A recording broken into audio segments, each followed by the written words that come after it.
Perkenalkan, saya Jo Putra Pratama Pardede akan mereview jurnal akuntansi dengan judul Analisis Model Laporan Keuangan dalam upaya meningkatkan akuntabilitas publik pengelolaan keuangan perguruan tinggi swasta di Kabupaten Sidoarjo.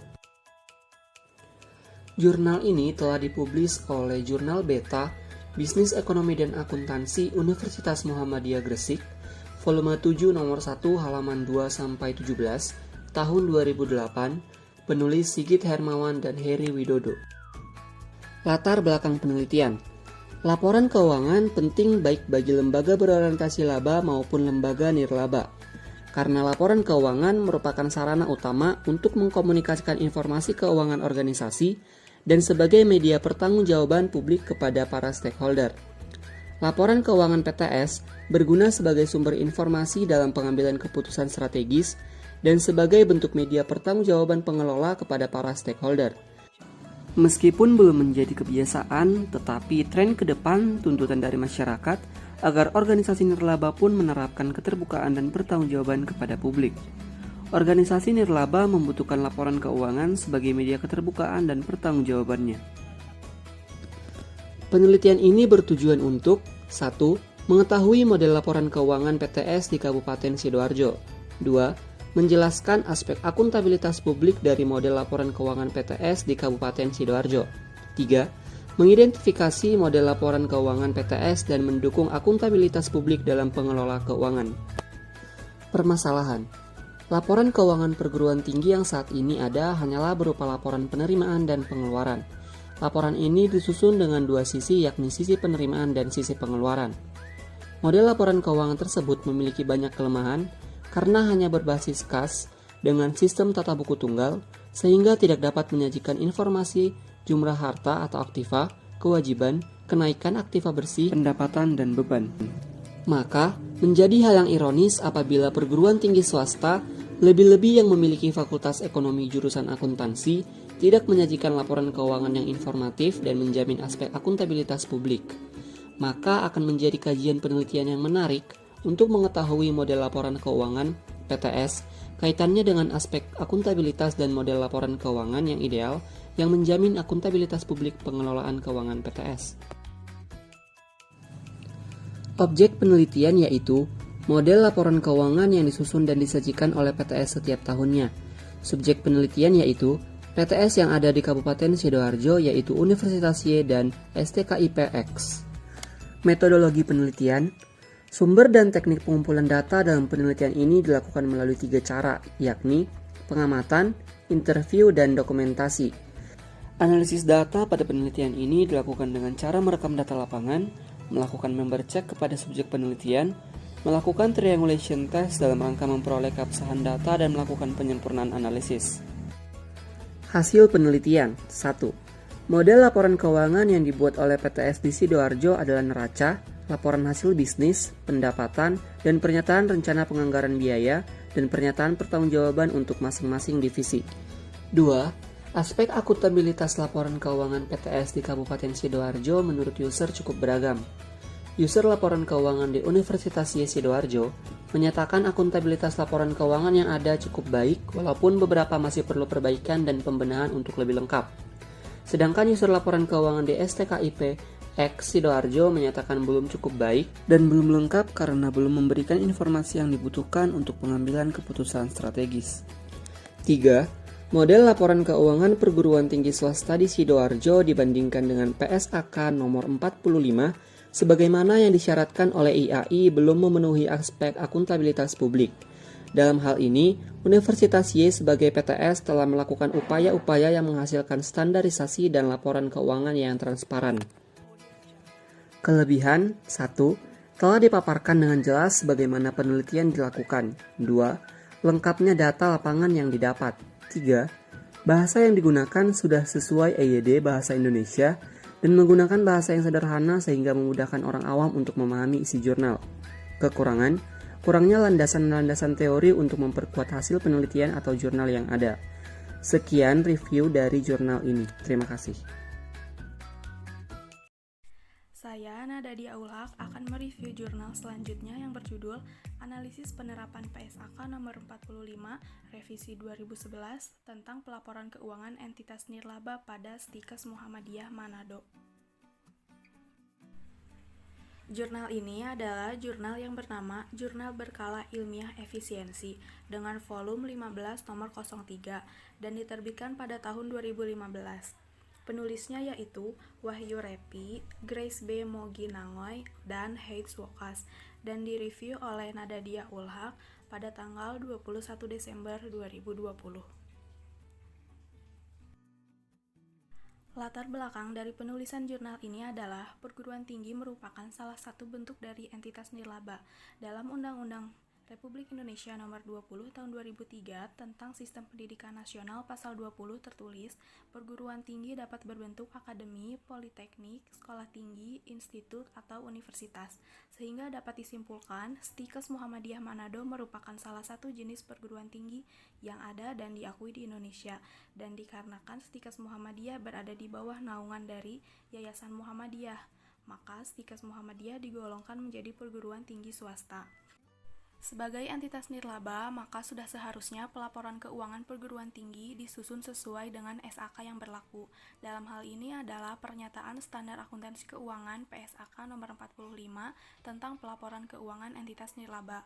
Pernyataan tersebut dibuat dengan tujuan agar laporan keuangan entitas nirlaba dapat lebih mudah dipahami, memiliki relevansi, dan memiliki daya banding yang tinggi. Lalu, tujuan dari penelitian ini adalah untuk mengetahui bagaimana penerapan laporan keuangan Stikes Muhammadiyah Kota Manado. Apakah sudah menerapkan PSAK nomor 45 pada penyajian laporan keuangannya? Adapun permasalahan yang diangkat dalam artikel ini adalah, sebagai entitas nirlaba, maka sudah seharusnya pelaporan keuangan perguruan tinggi disusun sesuai dengan SAK yang berlaku. Dalam hal ini adalah PSAK nomor 45 revisi tahun 2011 tentang pelaporan keuangan entitas nirlaba. Di dalam penelitian ini akan membuktikan apakah laporan keuangan pada Stikes Muhammadiyah di Manado sudah sesuai dengan PSAK nomor 45. Metode penelitian yang digunakan adalah penelitian deskriptif kualitatif dengan sumber data yang diperoleh dari data sekunder, di mana data yang dikumpulkan adalah berupa gambaran umum, sejarah, visi, misi, nilai, moto, struktur organisasi, uraian tugas dan wewenang, serta laporan keuangan Stikes Muhammadiyah untuk tahun yang berakhir 31 Desember 2013 dan 2014 dengan teknik pengumpulan datanya yaitu wawancara dan studi pustaka dan metode analisis deskriptif kualitatif. Hasil penelitian yang didapat dari penelitian ini adalah Stikes Muhammadiyah Manado belum menerapkan penyusunan laporan keuangannya sesuai dengan format laporan keuangan nirlaba yang terdapat dalam PSAK nomor 45. Karena untuk penyusunannya Stikes Muhammadiyah hanya mengacu sesuai arahan dan kebutuhan dari yayasan yang bentuknya masih berupa neraca saldo. Yang kedua, Stikes Muhammadiyah belum menilai penyusunan aset, namun baru mencatatnya dalam bentuk inventaris. Dan yang ketiga, walaupun tidak mengikuti format laporan keuangan yang ditetapkan oleh IAI, namun secara umum tujuan penyusunan laporan keuangan pada Stikes Muhammadiyah telah tercapai, walaupun masih ada informasi yang belum jelas. Yang terakhir, ada kelebihan dan kekurangan dari jurnal ini. Kelebihannya yaitu yang pertama, jurnal ini memaparkan isinya secara singkat, padat, dan jelas mulai dari latar belakang masalah hingga hasil penelitian. Yang kedua, penulisan jurnal teratur dan sudah sesuai dengan kaidah penulisan jurnal ilmiah. Yang ketiga, bahasa yang digunakan sudah sesuai dengan EYD Bahasa Indonesia. Dan yang keempat, adanya hasil dari penelitian sebelumnya yang mempunyai tipe penelitian sejenis sehingga dapat menjadi bahan pembanding. Adapun kekurangannya yaitu abstraknya masih menggunakan bahasa Indonesia. Yang kedua, masalah yang diangkat pada penelitian ini masih kurang kompleks. Dan yang ketiga, pembahasan pada tinjauan pustaka masih bisa lebih dikembangkan lagi. Sekian review jurnal dari saya. Semoga apa yang saya sampaikan dapat bermanfaat. Terima kasih. Wassalamualaikum warahmatullahi wabarakatuh. Perkenalkan, saya Nadine Nurhamema akan mereview artikel dengan judul Tata Cara Pengelolaan Dana Pendapatan pada Perguruan Tinggi Negeri Badan Hukum atau PTNBH. Jurnal ini dipublish pada Jurnal Account Politeknik Negeri Jakarta pada tahun 2016 dengan penulis Anwar Syam, Agus Cahyana, dan Rahmat Soleh. Latar belakang: berdasarkan Peraturan Pemerintah Nomor 26 Tahun 2016, PTNBH adalah perguruan tinggi negeri yang berstatus badan hukum publik yang otonom. PTNBH dapat mengelola dana pendapatan sendiri berdasarkan prinsip akuntabilitas, transparansi, nirlaba, penjaminan mutu, dan efektivitas dan efisiensi. Sumber pendapatan PTNBH dapat berasal dari APBN dan non-APBN. Oleh karena itu, PTNBH memerlukan pengetahuan akan tata cara pengelolaan dana pendapatan demi mewujudkan prinsip-prinsip pengelolaan dana secara utuh sebagai bentuk pertanggungjawaban. Permasalahan: sumber pendapatan PTNBH dari non-APBN terdiri atas 9 jenis, yaitu dari masyarakat, biaya pendidikan, pengelolaan dana abadi, usaha PTNBH, kerjasama Tridharma Perguruan Tinggi, pengelolaan kekayaan PTNBH, anggaran pendapatan dan belanja daerah atau pinjaman yang harus dipertanggungjawabkan pada publik terkait pemasukan dan pengeluarannya. Namun, sampai saat ini belum ada bentuk dan aturan yang jelas tentang tata cara pelaporan PTNBH, sehingga pengelolaan pendapatan PTNBH masih berbeda-beda. Tujuan penelitian untuk mengetahui sumber dana, tata cara pengelolaan, hingga alur pelaporan pendapatan pada PTNBH.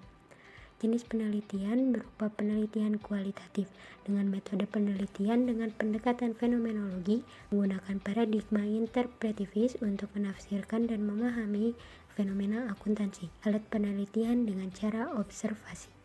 Hasil penelitian: sumber pendapatan PTNBH dari non-APBN terdiri dari 9 jenis, yaitu dari masyarakat, biaya pendidikan, pengelolaan dana abadi, usaha PTNBH, kerjasama Tridharma Perguruan Tinggi, pengelolaan kekayaan PTNBH, anggaran pendapatan belanja daerah atau pinjaman. Pendapatan PTNBH dapat dikelola secara otonom dan dilaksanakan sesuai dengan dasar dan tujuan serta kemampuan perguruan tinggi berdasarkan prinsip akuntabilitas, transparansi, nirlaba, penjaminan mutu, dan efektivitas serta efisiensi. Karena saat ini pengelolaan PTNBH masih berbeda-beda, penulis menyarankan akun-akun pendapatan memiliki 2 pembukuan, yaitu pembukuan penerimaan dan pengeluaran, yang masing-masingnya dipegang oleh pembantu bendahara. Kemudian, seluruh rekening penerimaan dan pengeluaran dijadikan satu dalam pembukuan rekening bank. Struktur organisasi menjadi hal utama dalam pengelolaan keuangan PTNBH yang efisien dan efektif, agar tidak terjadi pemborosan akibat terlalu banyaknya pegawai dalam organisasi keuangan. Organisasi pengelolaan pendapatan PTNBH sudah sesuai dan sudah jelas, terdiri dari Direktur Keuangan, Bendahara APBN, dan bendahara non-APBN, namun memerlukan pembagian tugas pada pegawai yang berkompeten agar tugas dan fungsinya berjalan dengan baik. Proses pencatatan penerimaan dan pengeluaran dilakukan dengan cara memperoleh bukti transaksi, mengotorisasi bukti oleh bendahara dan direktur keuangan, membuat berita acara penerimaan ataupun pengeluaran, serta pembelian nomor urut secara internal, menginput ledger oleh staf penerimaan atau pengeluaran dan bendahara PTNBH, merekonsiliasi, kemudian membuat laporan keuangan. Pelaporan dana pendapatan PTNBH wajib dilakukan setiap hari, mingguan, bulanan, triwulan, semesteran, dan tahunan yang dilaporkan kepada Direktur Keuangan sebagai bahan evaluasi dan koreksi terhadap naik turunnya sumber pendapatan dari dana non-APBN, serta mempermudah pengambilan segala keputusan terkait pengelolaan pengeluaran dana yang bersumber dari pendapatan PTNBH. Kelebihan jurnal ini adalah abstrak yang jelas, pembahasan yang lengkap, penulisan jurnal teratur dan sesuai dengan kaidah pembuatan penulisan jurnal. Kekurangannya, terdapat beberapa kesalahan ketik dan beberapa informasi yang disampaikan kurang jelas. Sekian hasil review dari artikel jurnal ini. Terima kasih.